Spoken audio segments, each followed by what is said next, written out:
우리 인사하겠습니다. 사랑하고 축복합니다. 네, 정말 사랑하고 축복하시죠?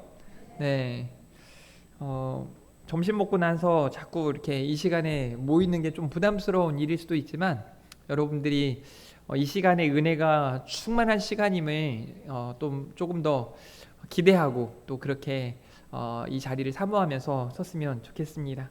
오늘 오후 시간에는 우린 계속 걸어갑니다 라는 제목으로 은혜의 말씀 함께 나누도록 하겠습니다. 제가 오늘 설교 제목을 이렇게 지은 데에는 홍이사락이라고 하는 CCM 가수가 하나님의 세계라는 찬양을 부르는데요. 그 찬양의 가사가 이렇게 되어 있습니다. 나는 계속 걸어갑니다. 수없이 넘어져도 사람들의 방향과는 조금 다르다 해도 내가 가는 길이 주가 가르쳐준 길이니 이곳은 주님의 세계라 라고 가사 후렴부에 되어 있는데 이 찬양의 후렴부만 들으면 어떤 찬양이지? 라고 할 텐데 여러분이 아마 많이 들어보셨을 겁니다. 앞부분의 가사는 이렇게 되어 있습니다. 참 아름다운 곳이라 주님의 세계는 정말로 내가 나갔고 솔직할 수 있는 곳 조금이라도 내 의라 말할 수 없는 이곳은 바로 주님의 세계라 라고 되어 있습니다. 사랑하는 성도 여러분, 우리가 믿음으로 살아가면서 예기치 못한 어려움들을 당할 때도 있고 또 혹은 사라지지 않는 어려움들, 내가 이렇게 기도하는데 왜 우리 아빠가 아프고 내 아들이 아프고 내 자녀가 아프고 뭐 이런 어려움들이 지속될까, 너무 긴 터널 안에 이렇게 있어서 좀 많이 힘겨워하는 분들도 많이 있습니다. 또 우리가 사명을 감당하면서 그 사역을 감당하는 일이 그냥 이만큼 하고 나면 좀 많이 쉬었으면 좋겠고 행복했으면 좋겠는데 이만큼 하고 나니까 또 저만큼 해야 될 일이 있고 많이 온 것 같은데 아직도 가야 할 길이 먼 그런 일들이 많이 보여질 텐데 어떻게 보면 사도 바울이 전도를 할 때 그랬던 것 같아요. 1차적으로 안디옥에서 떠나서 전도를 갔다가 그 먼 길을 돌아왔는데 다시 안 갈 수 없는 1차 전도 여정 가운데 너무 힘든 일들도 많고 속상한 일들도 많고 심지어 마가는 힘들다고 떠나버렸고 뭐 이러니까 다시 가는데 어느 정도의 부담감도 있고 조금 두려움도 있었겠죠. 그런데도 불구하고 또다시 바울은 전도하기 위해 복음 전하기 위해 발걸음을 내딛습니다. 그래서 이제 우리가 지난주 13장에서는 안디옥, 살라미, 바보, 버가, 비시디아 안디옥까지 이렇게 쭉, 그리고 이제 이어서 뭐 이고니온이나 루스드나 더베, 버가, 아탈리아에 이제 오늘 그 사역을 감당하는 내용이 나오게 되는데요. 오늘 이 지역에서는 복음이 선포되어지면서 복음의 능력이 막 강력하게 나타나요. 마치 사도행전 3장에서 나타났던 그런 역사가 나타나는데 우리도 살아가면서 이렇게 강력한 복음의 능력을 많이 경험하셨으면 좋겠습니다. 이렇게 한번 따라해 볼까요? 복음은 강력합니다. 우리가 살면서 어떤 사람을 변화시키는 일은 굉장히 어렵습니다.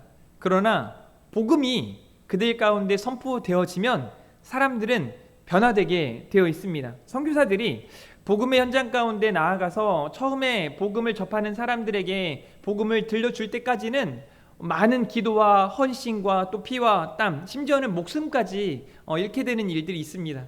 그럼에도 불구하고 그 복음을 들고 계속 나아갈 수밖에 없는 이유는 그 복음이 사람들을 변화시키더라는 거예요.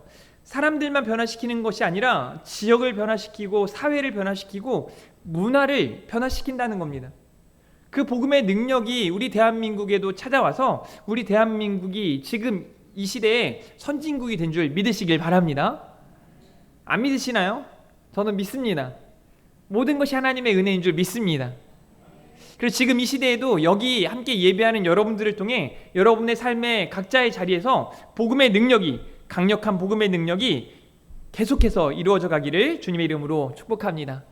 사도행전에 나타난 이 복음의 역사들을 보았을 때 그렇습니다. 오늘 14장 8절 말씀해 보니까 나면서부터 걷지 못하게 된 사람이 있다는 거예요. 마치 사도행전 3장에 나오는 안진뱅이, 미문의 안진뱅이와 같은 상황처럼 보여집니다. 나면서 걷지 못하게 되어 걸어본 적이 없는 사람. 이게 이제 이렇게 조금 장황하게 설명하는 이유가 뭘까요? 그러니까 장애라고 하는 것이 태어날 때부터 장애를 입고 있는 사람이 있는가 하면 후천적으로 이런 장애들이 찾아오는 사람도 있고 불의의 사고로 그런 장애를 입은 사람들도 있습니다. 둘 다 마음에 어떤 어려움이 있고 힘듦이 있겠죠. 그런데 나면서부터 안진뱅이 단 사람은 어떤 생각이 있냐면 내가 걸어야겠다라는 생각을 별로 하지 않습니다. 걸어본 적이 없기 때문에 걸을 생각을 하지 않는 거죠. 그러니까 더 마음이 아프고 속상한 겁니다. 14장 9절에 그런데 바울이 말하는 것을 듣거늘 바울이 주목하여 구원받을 만한 믿음이 그에게 있는 것을 보았다 라고 말씀하고 있어요. 그러니까 믿음이 있는 것을 보고 어떤 일이 벌어지냐면 그 사람에게 복음을 선포해요. 그래서 10절에 있는 말씀 같이 한번 읽어보겠습니다. 시작.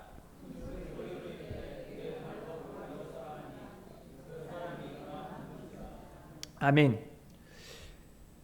바울이 이렇게 선포할 수 있을 때까지 여러분 이게 정말 쉬운 일이 아니라는 걸, 누구나 할 수 있는 일이 아니라는 걸 너무 잘 알죠. 여러분 이렇게 하실 수 있겠습니까? 누가 이렇게 할 수 있을까요? 일어나 걸어라. 이런 믿음의 선포는 하나님을 향한 믿음이 있는 사람, 또 하나님께 주시는 은혜를 경험한 사람, 복음을 아는 사람들이 할 수 있다는 사실입니다. 내 발로 일어나라 하니 그 사람이 일어나 걷게 되었다라고 말씀하세요. 믿음으로 복음을 증거할 때 이렇게 복음이 나타났다는 걸 알 수 있습니다. 그런데 말이죠, 이렇게 복음의 능력이 강력하게 나타났음에도 불구하고 정말 이상한 일이 벌어져요. 왜냐하면 사탄이 방해하기 때문에 그렇습니다. 심지어 사탄의 이 방해에 정말 귀하게 주도적으로 쓰임받은 사람들이 어떤 사람들인가? 하나님을 모르는 사람들이 아니에요. 하나님을 안다고 말하고 하나님을 믿는다고 말하고 자신들이 선택받았다고 말하는 유대인들 대다수가 이렇게 사탄의 손으로 사용되었다는 겁니다. 사탄의 방해가 이어지고 있어요. 그러니까 하나님을 모르는 사람들에게 이 사람들이 무리를 충동해서, 그 사람들이 사탄의 세력이라는 거죠. 충동해가지고 뭐 돌을 던지게 한다거나 막 비난하게 한다거나, 마치 이스라엘 백성들 12명의 정탐꾼 중에 10명의 사람들, 믿음 없는 이 사람들이 와서, 여러분 이 사람들이 하나님을 모릅니까? 이 사람들이 10가지 재앙을 통해서 본인들이 출애굽했다는 걸 모르고 있습니까? 그들의 삶 가운데 하나님이 불기둥 구름기둥으로 함께했다는 걸 모르고 있었습니까? 그런 그들이 정말 이제 들어가기만 하는 되는 그 가나안 땅을 앞두고 정탐하러, 내가 너희들이 들어갈 땅을 정탐하고 오라는 그 하나님의 말씀을 잊어버린 채 와가지고 무리를 충동하는 거예요. 이게 진짜 나쁜 사람들이에요. 그런데 현대판 이 10명의 정탐꾼들과 같은 사람들, 현대판 바리새인과 같은 사람들, 현대판 이 유대인과 같은 사람들이 여전히 있다는 거예요. 교회 안에. 이게 문제예요. 여기 지금 우리가 예배하는데 저기 절에 있는 사람이 와가지고 예배 못 드리게 방해하거나, 뭐 옆에 있는 아파트 사람들이 와가지고 방해하거나 뭐 그렇지 않아요. 꼭 문제가 되는 게 교회 안에서 그런 일들이 꼭 벌어진단 말이죠. 우리는 오늘 이 말씀 앞에 이런 유대인의 모습이 나에게 있진 않을까 하는 생각이 필요한 거죠. 그렇게 하면 됩니까? 안 됩니까?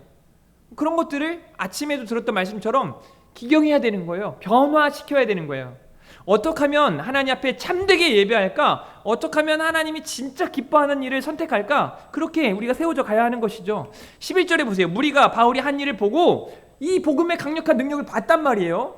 그런데 그 사람들이 이제 이런 일이 벌어져요. 와, 신들이 사람의 형상으로 우리 가운데 내려오셨다 하고 하나님을 모르기 때문에 그런 일이 벌어지는 거예요. 그래서 덩치가 좀 크고 조금 그 젠틀하게 생겼던 바나바에게는 제우스라 하고, 또 바울은 조금 왜소하고 좀 뭐 머리도 이렇게 좀 빠져 있고 막 하니까 좀 왜소한 사람이어서 헤르메스라고 이제 신이 내려왔다고 그들을 이제 예배하려고 하는 거예요. 이게 뭐 말이 안 되는 상황이죠.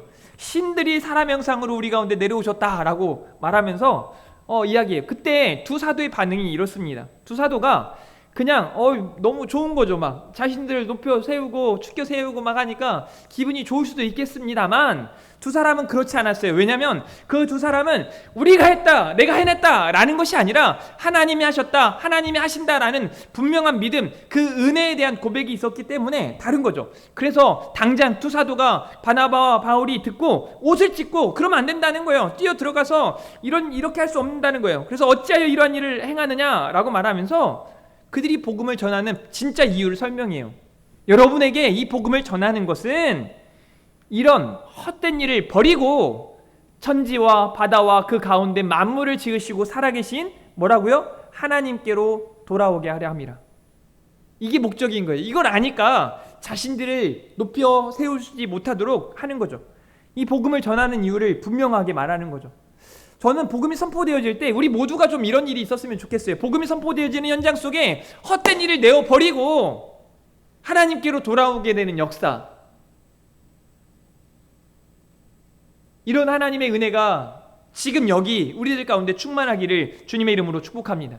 뿐만 아니라 이 복음 앞에 대항하는 사탄의 세력들이 어떻게 하는지 보세요. 자, 보세요. 18절 19절에 이렇게 말하여 겨우 무리를 말려 자기들에게로 제사를 못하게 하니라. 그리고 이제 보니까 유대인들이 누구라고 말하고 있어요? 유대인들이.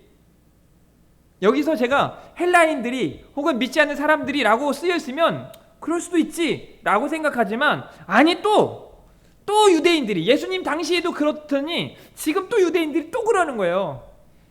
좀 너무 속상한 거예요. 여러분 안 속상해요?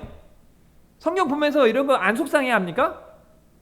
그냥 막 창세기부터 쭉 보면서 출애굽기를 보고 민수기 신명기를 보면서 야, 이스라엘 백성들의 모습을 가만히 보면서 뭐 나랑 비슷하네, 뭐 흡족하고 얘네들은 나보다 좀 못했네, 내가 좀 낫네, 그냥 이렇게 지나치세요? 이건 제일 심한 거예요. 제일 심한 거예요. 문제가 있는데 문제의식을 못 느끼고 그냥 책 읽듯이 넘어가는 건 진짜 문제가 있는 거예요.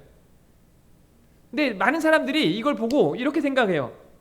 보다가 야, 진짜 이 사람들 너무 심했다, 나보다 너무 심하네, 저 해도 너무하네, 이제 이 정도 하는 사람들이 꽤 많아요. 근데 제가 원하는 건 이런 사람들의 모습을 보면서 막 마음이 너무 속상한 거예요. 도대체 왜 그러는 거야? 그러면서 자기 자신을 돌아보는 거죠. 내가 그랬구나. 그리고 아파하고 고치고 새롭게 되어지는 일이 있어야 되거든요.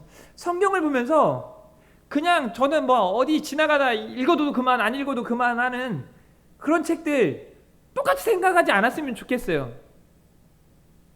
그러니까 그런 생각이 없으니까 성경을 안 펴는 거죠. 제가 알거든요. 여러분들 중에 여전히 일주일에 성경을 주일을 해도 심지어 우리 교회는 주일에도 안 필 확률이 높아. 다 보이니까요. 다 보여주니까요. 한번 자막 없이 해야 되나, 자막 끄고 해야 되나 하는 생각도 들어요. 혹시 정말 성경책을 주일에만 피는 거 아닙니까? 뭐 잠 안 올 때 가끔 핍니다. 참 감사한 일이죠. 여기 유대인들 보세요. 또 이 사람들이에요. 또 이 사람들. 예수님 때에도 그렇더니 안디옥과 이고니온에서, 여러분 보세요. 지금 여기 복음을 전하는 이 현장 가운데 굳이 찾아와가지고, 여러분 좀 이해되기 쉽게 말하자면, 우리가 지금 예배하는데 저기 익산에 우리 하나 교회 장로님이 와가지고 여기서 방해하는 거예요. 예배 잘 못 드리게. 그게 말이 되는 겁니까? 안 되는 겁니까? 안 되는 그 일이 일어나고 있는 거예요. 얼마나 속상한지 몰라요.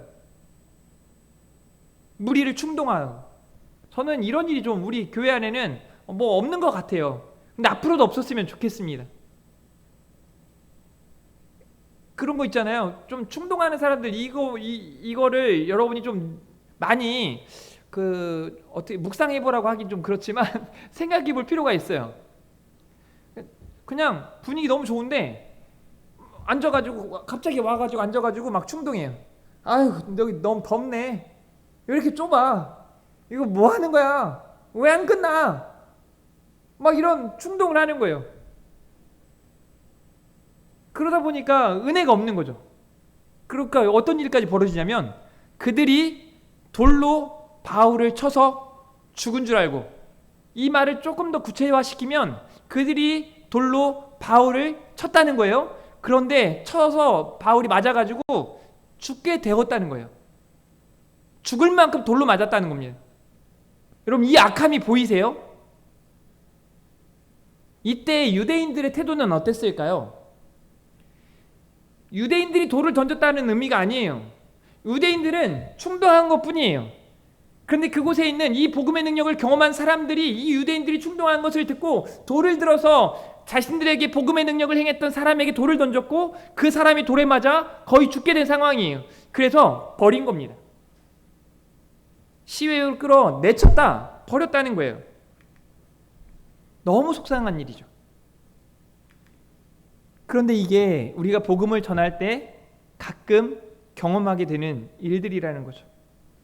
복음을 전할 때 이렇게 위기와 고난이 찾아오는 거예요. 신앙생활할 때 사실 있으면 안 되는 것 같은데 왜 이런 일이 벌어질까? 신앙생활하는데 내가 생각하지 못했던 어려움들이 찾아오는 거예요. 정말 그 터널을 넘어서는 게 만만치 않고 너무 힘든 거죠. 심지어 살아생전에 그 터널이 끝나지 않을 때도 있는 거죠. 계속되는 그 어떤 고난과 위기 앞에 힘든 거죠. 심지어 내가 복음으로 살아가는데. 근데 성경을 가만히 보니까 성경의 많은 믿음의 선진들이 그렇게 복음을 끝까지 전하는데 그런 어려움들이 계속 있는 거예요. 심지어 그 어려움 때문에 목숨을 잃었던 사람들이 얼마나 많은지 몰라요. 그런 어려움이 있다는 겁니다. 자, 그때 어떻게 해야 되는가? 1번, 당장 멈춰야 됩니다. 당장 뒤돌아 가야 합니다. 그런데 오늘 정답은 따라해 보도록 할까요? 우린 계속 걸어갑니다. 여러분, 어떻게 할 겁니까? 고난이 오고 위기가 찾아오면 멈출 겁니까? 돌아설 겁니까? 저는 계속 갈 겁니다. 우린 계속 가야 합니다. 왜냐하면 그 길 끝에 우리 주님이 기다리고 계시기 때문입니다. 우리가 가는 그 발걸음에 우리 주님이 함께 하시기 때문입니다. 우리가 당하는 위기와 고난 앞에 우리 하나님이 우리를 도우시고 인도하실 것이기 때문입니다.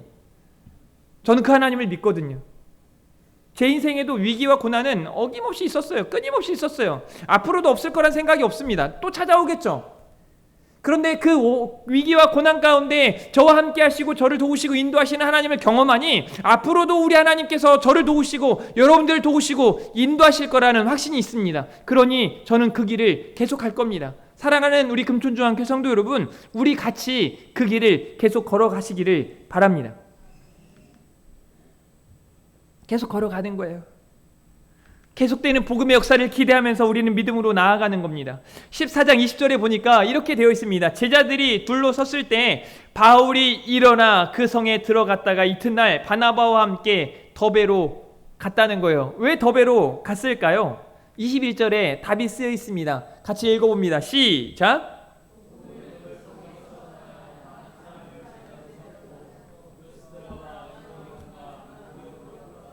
아멘. 여러분 보세요. 아까 이 유대인들이 어디에서 왔냐면 루스드라와 이고니온 이쪽에서 왔단 말이에요. 그런데 그들의 충동했던 사람들이 있는 그 방향으로 일어나서 나아가는 겁니다. 기가 막히지 않습니까? 이게 선교 현장이고 이게 복음의 현장인 거예요. 일어나 갔다는 거예요. 왜요? 복음을 그 성에 전하기 위해서 나아가는 겁니다. 22절과 23절에 보니까 제자들의 마음을 굳게 하여 이 믿음에 머물러 있으라 권하고 또 우리가 하나님 나라에 들어가려면 많은 환난을 겪어야 할 것이라 라고 말하는 거죠. 왜 이렇게 말할 수 있었는가? 바울은 이미 1차 전도 때도 마찬가지고 그가 하나님 예수 그리스도를 경험하고 난 이후에 그가 막 광주리에 달려가지고 막 목숨이 위태할 때도 있었고 그를 죽이겠다는 사람이 막 수백 명이 막 몰려와가지고 이렇게 있을 때에도 하나님의 건지심을 경험했거든요. 그러니까 자신이 복음을 들고 나아갈 때 이런 환난들이 있을 거라는 예상도 했고 그 길을 알고 있었던 거예요. 실제로 이 이후에도 믿는 사람들이 바울을 향해서 거긴 가면 안 됩니다. 멈춰야 됩니다. 정말 성령이 성도들을 향해 성도들을 통해 말씀하시는 거예요. 환난과 박해가 핍박이 기다린다는 겁니다. 근데 바울이 그 현장 속에 뭐라고 말할까요? 아, 그래요? 그런 환난과 핍박이 기다린다고 하십니까? 그러면 제가 갈 수 없죠. 다른 길로 가겠습니다. 말해야 되는데 바울은 이렇게 말하는 거죠. 환난과 박해와 핍박이 기다린다 하시나 내가 해야 할 일, 복음 전하는 일, 사명을 감당하는 그 일을 나는 전하기 위해서, 그 일을 하기 위해서 목숨도 아끼지 않고 나아가겠다고 말하는 거예요. 이게 사명자의 태도입니다. 사랑하는 우리 금촌중앙교회 성도 여러분, 우리 모두는 사명자예요. 우리 모두는 사명자입니다. 제가 이번 우리 대학청년부나 우리 중고등부 수련회 가서 제가 그 친구들에게 그냥 예수님 믿으세요 이걸 말하는 게 아니에요. 제가 수련회를 갖는 이유는 믿음이 있는 우리 청년들과 우리 학생들에게 그 믿음이 견고해지길 바라는 거예요.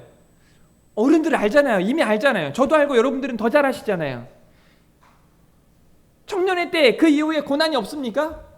그냥 딱 40대가 지나면 그 이후로 뭐 어려움이 없습니까? 부담감이 없습니까? 저는요 이렇게 생각해요. 제 삶의 무게가 어릴 적엔 진짜 몰랐거든요. 정말 실제로 제가 혼자 살 때까지만 해도 제 삶의 무게에 대해서 별로 생각해 본 적이 없어요. 근데 결혼을 하고 난 다음부터 또 사역자로 사역을 감당한 그때부터 와 이게 저만의 인생이 아닌 거예요. 책임져야 할 그 삶의 무게가 또 사명자로서 사역을 감당하는 그 무게가 제가 혼자는 짊어질 수 없는 무게인 거예요. 감당할 수 없는 무게인 거예요. 앞으로는 더 그렇겠지 않겠습니까? 그래서 우리 청년들에게 당부하는 거예요. 그럼 많은 환난이 있겠지만 견고한 믿음 위에 서서 참아내야 된다는 거예요. 이겨내야 된다는 거예요. 극복해야 된다는 거예요. 뭘로요? 믿음으로요. 복음으로요.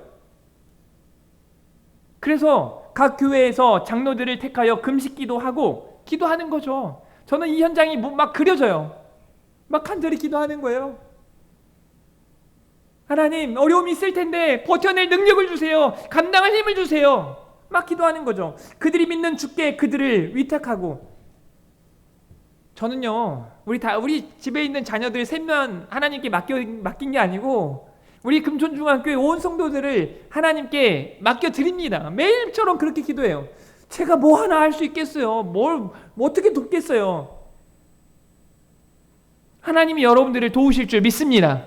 하나님이 여러분들과 함께 하실 줄 믿습니다. 여러분들이 지치고 마음이 상할 때 하나님이 위로하시고 하나님께서 여러분들에게 새 힘을 공급해 주실 줄 믿습니다. 그러니 마음을 굳게 하시기를 바랍니다. 그들이 그렇게 환난이 있음을 이야기하고 난 다음에 보세요. 비시디아 가운데로 지나서 밤비엘리아에 이르러 말씀을 버가에서 전하고 아달리아로 내려가서 지금 뭐 하는 겁니까? 곳곳마다 나아가는 거예요. 곳곳마다 가서 뭐 하는 거예요? 복음을 전하는 거예요. 비시디아, 밤빌리아, 버가, 아달리아 이게요 그냥 뭐 여기 금촌에서 금능에 가고 금능에서 저기 뭐 운정에 가고 운정에서 뭐 일산에 가고 이 정도가 아니에요. 그것도 뭐 차 타고 좋은 차 타고 혹시 뭐 65세가 넘어서 지하철 공짜로 타고 뭐 KTX를 타고 뭐 이렇게 가는 게 아니라고요. 지금 그냥 여기에서 비시디아에서 밤빌리아까지 가는 것도 죽을 것 같고 밤빌리아에서 버가까지 가는 것도 죽을 것 같고 아마 장로님이 제가 같이 선교 현장에 가서 그 뭐 산에 있는 교회 가는데요 차 타고 가도 힘들더라고요. 차 타고 가도 이게 지금 놀이기구를 타는 건지 막 쿵쾅쿵쾅하고 이거 비 오면 이 길은 못 가겠는데 막 절벽 옆에 바로 그냥 떨어지면 그냥 운전자가 운전하다가 그냥 잠깐 목사님하고 한번 돌리면 난리 나는 거예요. 그냥 집중해서 운전하지 않으면 그렇게 가도 힘든데 그렇게 30분 40분 1시간 2시간 가도 힘든데 전도 현장에서 비시디아에서 밤빌리아를 가고 밤빌리아에서 버가를 가고 버가에서 아달리아를 가는 이 발걸음이 쉬웠겠냐고요. 또 이 발걸음에 막 복음의 능력만 가득한 게 아니라 지금 뭘 이야기하는 거예요? 그 현장 가운데 많은 환난이 있다는 걸 이야기하고 있잖아요. 그런데 계속 가는 거죠. 저는 그래서 이렇게 우리도 선포하고 하나님 앞에 믿음으로 나아가길 바라는 거죠. 우린 계속 걸어갑니다.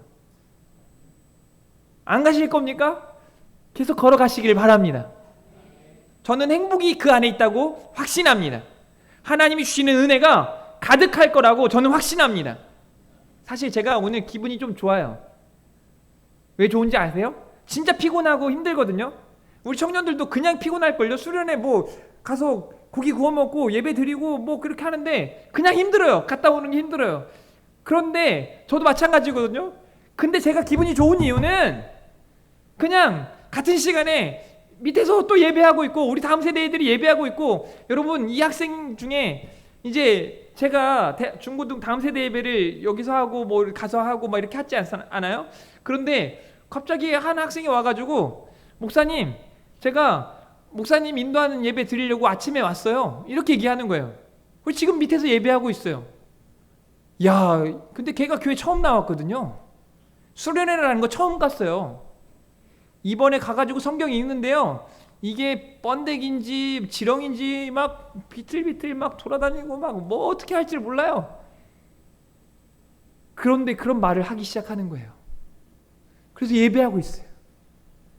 기적 같은 일이, 그 복음의 능력이 바로 여러분의 교회에서, 우리의 교회에서 일어나고 있단 말입니다. 어떻게 할 때요? 우리가 계속 걸어갈 때. 함께 그렇게 계속 나아가시기를 주님의 이름으로 축복합니다. 26절에 보니까요, 이제 거기서 배 타고 또 안디옥에 이르거든요. 그러면서 이 두 곳은 두 사도가 이룬 그 일을 위하여 전에 하나님의 은혜에 부탁하던 곳이라. 제가 오늘 말씀을 같이 봐버리니까 그곳이 어디야? 라고 말할지 모르겠지만, 지금 바울이 이전에 아까 은혜에 부탁하던 그곳에 대한 것을 다시 한번 그곳을 방문하면서 이야기하는 거예요. 이 하나님의 은혜에 부탁하던 곳이라. 저는요, 훗날 제가 우리 금천중앙교회에서 계속 사역을 할 수도 있고, 제가 여기 아닐 수도 있고, 뭐 어떻게 될지 모르잖아요. 하나님 가라는 곳으로 가는 거예요. 저는 여러분들이 가라는 대로 가지 않고, 하나님이 가라면 여기도 가고 저기도 가고, 하나님이 있으라면 여기 있고 저기 있고 할 거예요. 그러다가 제가 막 돌고 돌다가 나중에 또 뭐 제가 전에 사역했던 우리 하나 교회를 가서 방문해가지고 거기에 있는 사람들 보면서, 와, 내가 전에 이렇게 복음으로 이들에게 위로하고 권면하고 이렇게 하나님의 말씀에 위탁했던 곳인데, 가서 막 성장한 모습들, 성숙한 모습들, 부흥하는 모습을 보면서 막 기뻐해야 될 텐데, 그게 아니라면 얼마나 속상할까요? 제가 다른 건 모르겠지만요, 원로 목사님 때 막 우리 교회가 막 그래도 막 시끌벅적했다면서요. 원로 목사님이 최근은 뭐 제가 오기 전에 뭐 이런 모습들을 봤을 때 마음이 어땠을까요? 딱 이거죠. 내가 전에 믿음으로 당부하고 권면하고 복음을 전했던 그곳에 막 사람들이 막 시들어 있는 거죠. 이거 이곳 이 사람 저 사람은 막 없어지기 시작하고 빈자리만 남아 있고, 그런 목회자의 마음이 찢어지는 거예요. 얼마나 속상하겠어요. 그럼 안 되는 거죠. 그래서 바울은요, 자기가 전도하는데, 여러분이 나중에 이제 1차 전도 여정, 2차, 3차 로마 전도 여정까지 이렇게 보면 그냥요, 바울이 뭐 이번엔 서쪽으로 갔다가 이번엔 동쪽으로 갔다가 이번엔 북쪽으로 갔다가 이번엔 남쪽으로 갔다가 이게 아니에요. 자신이 방문해야 할 곳들을 재방문하기도 하고 다시 세우기도 하고 다시 권면하기도 하고 이렇게 하는 거죠.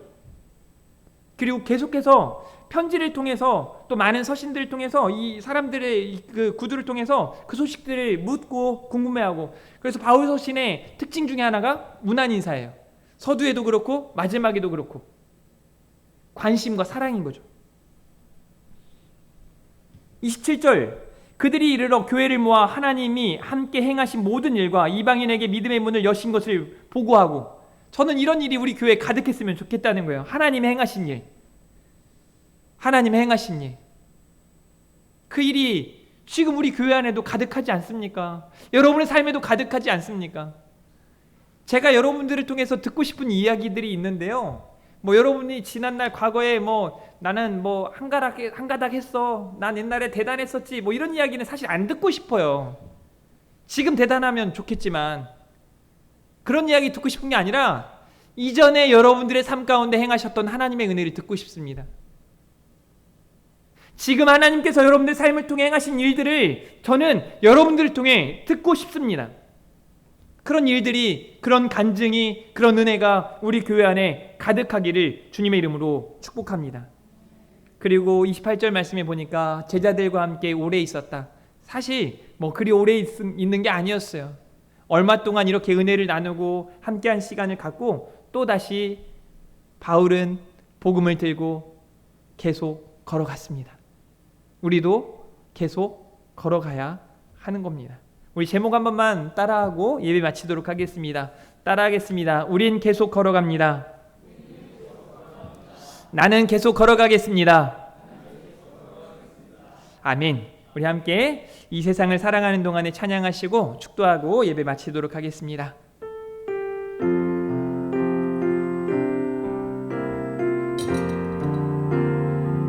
이 세상을 살아가는 동안에 나의 힘을 의지할 수 없으니 기도하고 낙심하지 말 것은 주께서 참 소망이 되심이라. 하나님의 꿈이 나의 비전이 되고 예수님의 성품이 나의 인격이 되고 성령님의 권능이 나의 능력이 되길 원하고 바라고 기도합니다. 주의 길을 걸어가는 동안에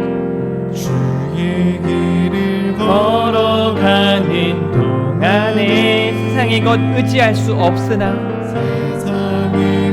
의지할 수 없으니 감사하고 낙심하지 말 것은 주께서 참 기쁨이 되심이라. 참 기쁨이 되심이라. 하나님의 꿈이 나의 비전이 되고 예수님의 성품이 나의 인격이 되고 성령님의 권능이 나의 능력이 되길 원하고 바라고 기도합니다.